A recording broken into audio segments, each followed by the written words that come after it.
Hello guys, good morning. तो आशा करता हूँ कि आप सब लोग अच्छे और मस्त होंगे। तो आज हम बात करेंगे 9 अक्टूबर के मोस्ट इम्पॉर्टेंट करंट अफेयर के क्वेश्चन के बारे में। तो गाइज, अभी तक मेरा चैनल सब्सक्राइब नहीं किया है तो चैनल को सब्सक्राइब करके बेल आइकन को प्रेस कर लीजिए ताकि हर वीडियो का नोटिफिकेशन आप तक पहुंचता रहे। तो बात करते हैं 9 अक्टूबर के मोस्ट इम्पॉर्टेंट करंट अफेयर के क्वेश्चन के बारे में। तो आज का जो पहला क्वेश्चन है, वर्ष 2023 का साहित्य में नोबेल पुरस्कार किसे प्रदान किया जाएगा? तो जो ये दिया जाएगा वो ऑप्शन नंबर बी सही है। याद रखेंगे, जो जॉन फासे हैं इन्हें साहित्य का नोबेल पुरस्कार प्रदान किया जाएगा। और ये दिया जब कब जाता है, ये 10 दिसंबर को दिया जाता है। याद रखेंगे, 10 दिसंबर को दिया जाता है, 10 दिसंबर को। ठीक है, स्वीडन के स्टॉकहोम में ये पुरस्कार दिए जाते हैं। तो याद रखेंगे, तो जो साहित्य में नोबेल पुरस्कार दिया जाएगा इस बार वो जॉन फासे को दिया जाएगा। तो इतना याद रखें। आगे बढ़ते हैं। तो और जॉन फासे आपसे पूछे कहाँ के हैं, तो ये नॉर्वे के हैं। ठीक है, और 2022 में जो साहित्य का नोबेल पुरस्कार दिया गया है वो दिया गया है एनी एनॉक्स को, जो कि फ्रांस के रहने वाले थे। ठीक है, और नवाचार नाटक इन वाइटेड प्लेयर के लिए इस बार दिया जाएगा।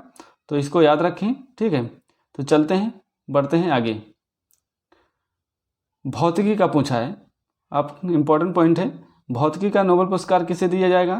तो ये दिया जाएगा जो पियरे एगोस्टिनी हैं उन्हें, और फ्रैंक क्रांस को, और एन.ई.एल. व्हीलियर को दिया जाएगा। तो भौतिकी में जो नोबेल पुरस्कार दिया जाए वो 3 लोगों को इस बार दिया जाएगा। तो याद रखेंगे, 3 लोगों को दिया जाएगा। और बात करते हैं चिकित्सा की। तो चिकित्सा में जो दिया जाएगा वो कैटलीना कोरिका को दिया जाएगा, जो कि हंगरी की हैं। और वहीं पे ये जो बिस्मैन है जो कि यूएसए के रहने वाले हैं, इन्हें जो है चिकित्सा का नोबेल पुरस्कार दिया जाएगा। तो चिकित्सा में 2 लोगों को मिलेगा, और भौतिकी में जो दिया जाएगा वो 3 लोगों को दिया जाएगा। एक तो पियरे एगोस्टिनी हैं, और फ्रैंक क्रांस हैं, और एन.ई.एल. व्हीलियर हैं। और चिकित्सा में 2 लोगों को दिया जाएगा, जो हैं कैटलीना कोरिका हैं जो कि हंगरी की हैं, और बिस्मैन जो कि हैं यूएसए के। तो इनको इस बार जो है नोबेल पुरस्कार प्रदान किया जाएगा। तो इतना याद रखें। आगे बढ़ते हैं, बात करते हैं रसायन का। रसायन में जो दिए जाने की घोषणा हुई है उसमें 3 लोगों को दिए जाने की घोषणा की गई है, जिसमें से हैं जो है एलेक्सी एकिमोव हैं, और लुइस ब्रूस हैं, और जो है मौगी बावड़ी हैं। तो 3 लोगों को इस बार रसायन का नोबेल पुरस्कार प्रदान किया जाएगा। तो ये स्टॉकहोम में दिया जाता है। याद रखेंगे, 10 दिसंबर को प्रदान किया जाएगा। घोषणा हो चुकी है इनकी। तो आगे बढ़ते हैं, याद रखेंगे। क्वेश्चन नंबर 2 है। क्वेश्चन 2 में कहा गया है कि ओकला की स्पीड टेस्ट जो ग्लोबल इंडेक्स में भारत की कौन सा स्थान मिला है? तो इसमें जो भारत का स्थान दिया गया है वो 47 दिया गया है। तो याद रखें, ऑप्शन नंबर सी सही है। 47 नंबर इसमें स्थान को जो है भारत को प्राप्त किया गया है। तो आगे बढ़ते हैं, याद रखना। इसमें जो फर्स्ट स्थान प्राप्त किया है वो प्राप्त किया है यूएई ने, याद रखें। और सेकेंड स्थान जिसका आया है वो चाइना का आया है। ठीक है, और 5G लॉन्च के कारण है। इसका जो कारण यह है कि 5G लॉन्च करेगा। ठीक है, तो हाई स्पीड होगा। तो इस बात को याद रखें। चलते हैं, आगे बढ़ते हैं। कुछ रामबाण से इम्पोर्टेंट है क्वेश्चन से, हर क्वेश्चन से जो इम्पोर्टेंट पॉइंट है वो यही हैं। ठीक है, इनको जरूर नोट डाउन करके रखेंगे। और चलते हैं, जो ये पूछा गया आपसे वैश्विक शांति सूचकांक में भारत का स्थान क्या है? तो इसमें जो भारत का स्थान है 126 है। और खुशहाली सूचकांक में भारत के स्थान आपसे पूछे तो 126 इसमें भी है। वैश्विक स्पर्धा सूचकांक में भारत के स्थान 40 है। और वर्ल्ड प्रेस फ्रीडम इंडेक्स में भारत का स्थान 161 है। और ग्लोबल फायर पावर इंडेक्स में भारत के स्थान 4th है, और इसमें जो यूएसए फर्स्ट स्थान पर है। और बात करते हैं ग्लोबल जेंडर गैप इंडेक्स की, तो इसमें जो भारत के स्थान है 127वां स्थान भारत का है। तो इस बात को याद रखें। चलते हैं, बढ़ते हैं आगे। क्वेश्चन नंबर 3 है कि हाल ही में 19वें एशियाई खेलों में स्क्वैश में किसने स्वर्ण पदक जीता है? तो याद रखें, स्क्वैश में जो स्वर्ण पदक जीता गया है वो 2 लोगों ने जीता है। याद रखें, 2 लोग। इसमें जो पहले नंबर ये दीपिका पल्लिकल हैं, और हरिचंद्र जो है हरिचंद्र पाल, 2 लोगों जो है कि स्क्वैश में स्वर्ण पदक जीत चुके हैं। तो इसका जो राइट आंसर है ऑप्शन नंबर डी सही है, ए व बी दोनों। ठीक है, याद रखेंगे। चलते हैं, बढ़ते आगे। आपसे पूछा गया भारत ने अभी तक जो 19वें एशियाई गेम है उसमें 85+ पदक जीत चुके हैं। अब तक का बेस्ट स्कोर रहा भारत का इसमें। और जो इसमें पारुल चौधरी हैं वो 5000 मीटर की दौड़ में गोल्ड मेडल जीता है। ये मोस्ट इंपॉर्टेंट, याद रखेंगे इन सारे फैक्टों को। और जो अनु रानी हैं इन्होंने भाला फेंक में गोल्ड मेडल जीता है। और अदिति अशोक ने गोल्फ में रजत पदक जीता है। और जो है तजिंदर पाल सिंह ने मेंस शूट जो है पुट में गोल्ड मेडल जीता है। तो याद रखें, जो है तजिंदर पाल ने इसमें शूट पुट में गोल्ड मेडल जीत लिया है। तो इस बात को याद रखें। आगे बढ़ते हैं। आपसे पूछे जो इसमें एशियाई गेम में जो फर्स्ट गोल्ड मेडल लाया है वो निशानेबाजी में लाया गया है। और 41 वर्षों के बाद जो गोल्ड मेडल इसमें लाया गया है 19वें एशियाई गेम्स में, तो वो घुड़सवारी में लाए गए हैं। तो ये सारे पॉइंट इंपॉर्टेंट है, याद रखना, परीक्षा में कहीं ना कहीं जरूर पूछेगा। ठीक है, तो याद रखना। और ये तीरंदाजी में जो फर्स्ट गोल्ड लाए गए हैं वो लाए हैं ओजस और ज्योति ने। तो ये तीरंदाजी में फर्स्ट गोल्ड मेडल जीते हैं, जो कि फर्स्ट गोल्ड मेडल है। तो ये 2 लोग हैं, जैसे ओजस और ज्योति ने, जो तीरंदाजी में गोल्ड मेडल जीत लिया है। तो याद रखेंगे। बढ़ते हैं आगे क्वेश्चन नंबर 4 की तरफ। क्वेश्चन नंबर 4 है, हाल ही में Tata literature lifetime achievement पुरस्कार 2023 किसे प्रदान किया गया? तो ये जो प्रदान किया गया है ये जो है CS लक्ष्मी को प्रदान किया गया। ऑप्शन नंबर सी है। ठीक है, सी ऑप्शन नंबर सही है। CS लक्ष्मी को इस बार Tata literature lifetime achievement पुरस्कार 2023 प्रदान किया गया है। तो ऑप्शन नंबर सी याद रखेंगे। जो CS लक्ष्मी ये तमिल लेखिका हैं। ठीक है, ये अंबाई के नाम से जानते हैं, इन्हें जो जाना जाता है अंबाई के नाम से जाना जाता है। और बात करते हैं रामबाण की। आपसे पूछा गया है कि 95वें ऑस्कर अवार्ड 2023 में जो प्रदान किया गया है 2 भारतीयों को अवार्ड दिया गया है, जिसमें से पहला है नाटू नाटू सॉन्ग को और दूसरा द एलिफेंट विस्पर्स को इस बार ऑस्कर अवार्ड 2023 दिया गया है। और बात करते हैं मिस इंडिया 2023 जो चुनी गई है वो नंदिनी गुप्ता को चुना गया है। और एबेल पुरस्कार 2023 जो दिया गया है और लुइस कैफरेली को दिया गया है। याद रखेंगे, ये गणित के क्षेत्र में दिया जाता है, इस बात को भी याद रखेंगे। और गांधी शांति पुरस्कार 2023 जो दिया गया है वो गीता प्रेस गोरखपुर को दिया गया है। जो गीता प्रेस गोरखपुर है उसको गांधी शांति पुरस्कार दिया गया है।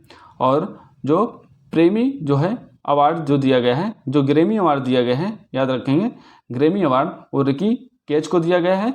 जो इसका एल्बम है वो डिवाइन टाइटन्स है। ठीक है, जो ये ग्रेमी अवार्ड दिया गया है ये रिकी केज को दिया गया है। और 57 नंबर को जो ज्ञानपीठ पुरस्कार है वो दिया गया है दामोदर मौजा को ज्ञानपीठ पुरस्कार 57 नंबर का दिया गया है। तो बढ़ते हैं आगे।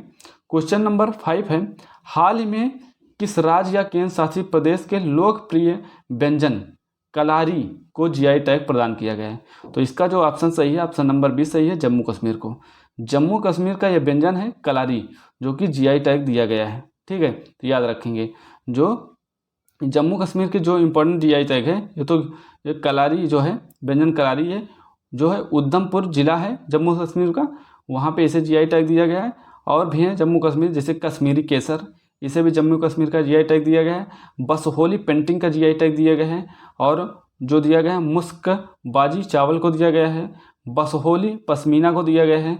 रामवन शहद को दिया गया है। और भद्रवाह जो है राजमा को GI टैग दिया गया है जम्मू कश्मीर का। तो ये जम्मू कश्मीर से कुछ इंपॉर्टेंट पॉइंट थे, याद रखना। आगे बढ़ते हैं। जो GI टैग है वो 10 वर्षों के लिए दिया जाता है। और एक्ट पूछे तो ये एक्ट जो है GI टैग का ये 1999 का एक्ट है। ठीक है, और ये 10 वर्षों के लिए दिया जाता है। वाणिज्य एवं उद्योग मंत्रालय द्वारा ये दिया जाता है। और फर्स्ट जो GI टैग दिया गया है वो दार्जिलिंग की चाय को दिया गया है। तो इस बात को याद रखें। आगे बढ़ते हैं। आपसे पूछा गया है रामनगर का बैगन ये उत्तर प्रदेश का GI टैग इसे मिला है। और मनामुदाई मिट्टी के बर्तन ये तमिलनाडु का GI टैग है। और बखीरा पीतल के बर्तन ये उत्तर प्रदेश का GI टैग है। हाथरस की हींग ये भी उत्तर प्रदेश का GI टैग दिया गया है इसे। और सुंदरजा आम का जीआई टैग ये रीवा मध्य प्रदेश को दिया गया है। और नागरी दुबराज चावल को जो जीआई टैग दिया गया है ये दिया गया है छत्तीसगढ़ को, तो याद रखेंगे। और कम्बम अंगूर का जो जीआई टैग दिया गया है ये तमिलनाडु को दिया गया है। तो ये सारे पॉइंट याद रखेंगे। चलते हैं बढ़ते आगे। क्वेश्चन नंबर 6 है, हाल ही में एनपीएस वरीयता सूचकांक किसने लॉन्च किया है? जो आज एनपीएस वरीयता सूचकांक लॉन्च किया है, किसने लॉन्च किया आपसे पूछे, इंपॉर्टेंट क्वेश्चन है, याद रखेंगे। तो ये लॉन्च किया है एचडीएफसी ने, याद रखें। ऑप्शन नंबर ए सही है, एचडीएफसी इसका राइट आंसर है। आगे बढ़ते हैं।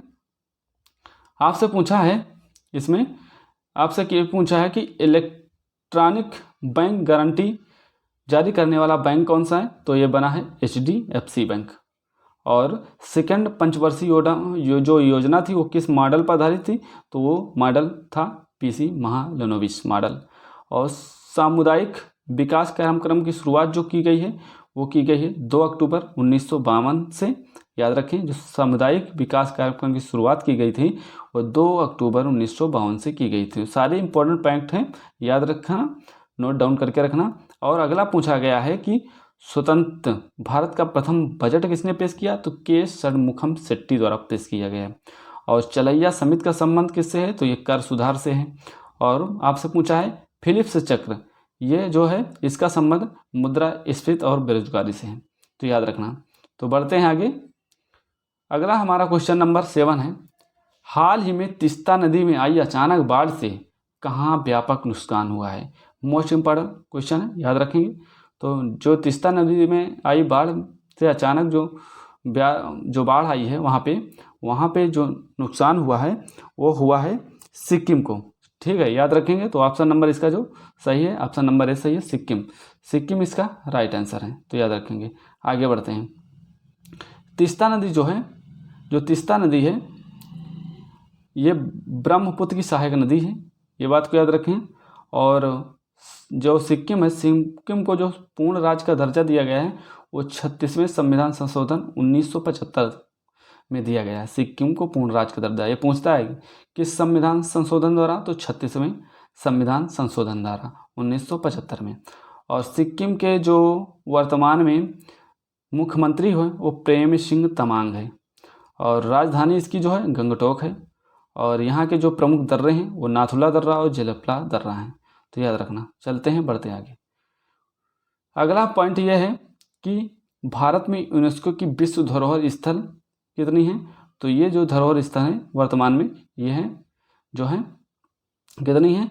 तो ये है 42 धरोहर स्थल, जिसमें से 34 सांस्कृतिक हैं, 7 प्राकृतिक हैं और 1 मिश्रित हैं, तो याद रखना। 2 अभी हाल ही में शामिल हुई हैं यूनेस्को की विश्व धरोहर में, जिसमें 41वें नंबर की जो है वो शांति निकेतन जो बनी है यूनेस्को की विश्व धरोहर, और वो जो 42वें नंबर की है वो होयसल मंदिर को विश्व धरोहर में शामिल किया गया है। तो ये 2 पॉइंट इंपॉर्टेंट है, याद रखना, अभी हाल ही में शामिल किए गए हैं। और विश्व की सबसे बड़ी झील आपसे पूछे तो कैस्पियन सागर है। और विश्व की सबसे गहरी झील तो बैकाल झील है, तो याद रखें। साइबेरिया रूस में स्थित है बैकाल झील, तो विश्व की सबसे गहरी झील इसे माना जाता है। आगे बढ़ते हैं। क्वेश्चन नंबर 8 है, हाल ही में सरकारी नौकरियों में महिलाओं के लिए 35% आरक्षण किसने प्रारंभ किया? तो ये जो प्रारंभ किया गया है ये मध्य प्रदेश सरकार द्वारा प्रारंभ किया गया है, ऑप्शन नंबर भी सही है। मध्य प्रदेश सरकार ने अभी हाल में नौकरियों में जो महिलाओं के लिए 35% आरक्षण प्रारंभ कर दिया है, तो याद रखें। इसमें से केवल वन विभाग को छोड़कर सभी में 35% आरक्षण रखा गया है महिलाओं के लिए, तो याद रखना, ठीक है।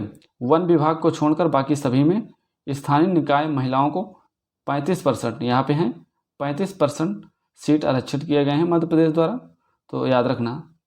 और कुछ इंपॉर्टेंट पॉइंट है, याद रखना। जैसे कि पूछा गया है जो पेशा एक्ट लागू किया गया है वो दिसंबर 2022 में लागू किया गया है मध्य प्रदेश में। और ये जो एक्ट है ये एक्ट है 1996 का। और इस जो सिफारिश की गई है वो दिलीप भूरिया समिति की सिफारिश पर इसे लागू किया गया है। और आपसे पूछा है कि ओमेन जो है रिजर्वेशन बिल जो पारित किया गया है वो 106 संविधान संशोधन द्वारा अभी हाल ही में पारित किया गया है, तो याद रखना। और जो ये लागू किया गया है, ठीक है। महिलाओं को इसमें जो है 33% आरक्षण की बात की गई है, ठीक है। जो वोमेन रिजर्वेशन बिल के लिए 6 संविधान संशोधन हुआ हाल ही में नए संसद भवन में, उसमें महिलाओं को 33% आरक्षण देने की बात की गई है। और EWS को 10% आरक्षण देने की बात किस संविधान संशोधन में की गई, तो 103वें संविधान संशोधन में। और लाडली बहना योजना जो आवास योजना है, लाडली बहना आवास योजना, ये मध्य प्रदेश सरकार ने शुरू की है, तो इस बात को याद रखेंगे। आगे बढ़ते हैं। क्वेश्चन नंबर 9 है, 2 दिवसीय न्यू लिटरेचर फेस्टिवल कहाँ प्रारंभ किया गया है?